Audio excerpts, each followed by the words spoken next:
జై శ్రీరామ్, జై భారత్. నీ జన్మకు కారణం నీ తండ్రి. సెకండ్ తల్లి. విత్తనం వేసేది తండ్రి. తండ్రి విత్తనం అయితే తల్లి భూమాత. చెట్టు ఎలాగైతే విత్తనం భూమితో వల్ల చెట్టు వస్తుందో, తండ్రి విత్తనం, తల్లి భూమి. సో తండ్రి నీ పుట్టుకకు మెయిన్ కారణం, తర్వాత తల్లి. నీ ఆకలి తీర్చేది తండ్రి. డబ్బులు తెచ్చి పెడితే అన్నం కూర ఉండేది తల్లి.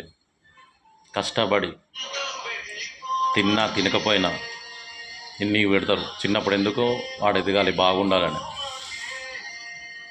ఉన్న దాంట్లో పెడతారు.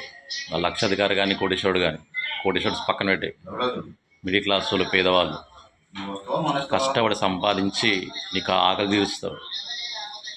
తండ్రి సాధించలేనిది నా కొడుకు సాధించాలి అని ఒక బలమైన కోరుకుంటుంది. అది కొంచెం మనకి ఇబ్బంది అవ్వచ్చు.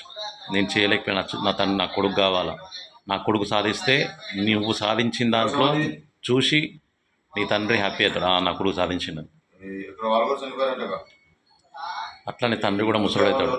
తండ్రి ముసలుడైనప్పుడు కంటికి రెప్పలా కాపాడుకోవాలి. చిన్నప్పుడు ఎలాగైతే నేను ప్రేమ తెలుసుకోరు, గుండెల మీద ఎత్తుకున్నారో అలా ప్రేమ తెలుసుకోవాలి. అలా పాదసేవ చేసుకొని కాలు నొక్కండి, తలకు నూనె రాయండి, ప్రేమ తెలుసుకోండి. వయసు పెరిగాక చాదస్యం ఎక్కువవుతుంది, చిన్న పిల్లలాగా ప్రవర్తిస్తారు. తండ్రి ముసడయ్యాక, నువ్వు వయసుకు వచ్చాక నువ్వు తండ్రివి, నీ తండ్రి నీ కొడుకు అవుతాడు. నీ కొడుకుని ఎలా ప్రేమిస్తావో, ఎలా చూసుకుంటావో అలాగే నీ తండ్రిని చూసుకోవాలి. నీ కొడుకు కన్నా ఎక్కువ నీ తండ్రిని చూసుకోవాలి. అది నీ బాధ్యత, నీ ధర్మం. తల్లిదండ్రుని మంచి చూసుకుంటే నువ్వు సుఖపడతావు, బాగుపడతావు. తల్లిదండ్రుని కేర్ చేయలేదా, దేవుడు కూడా నిన్ను కేర్ చేయడు, పట్టించుకోడు, నీకు ఏది ఇస్తాడు. లెక్కకు లెక్క అన్ని. జై శ్రీరామ్, జై భారత్.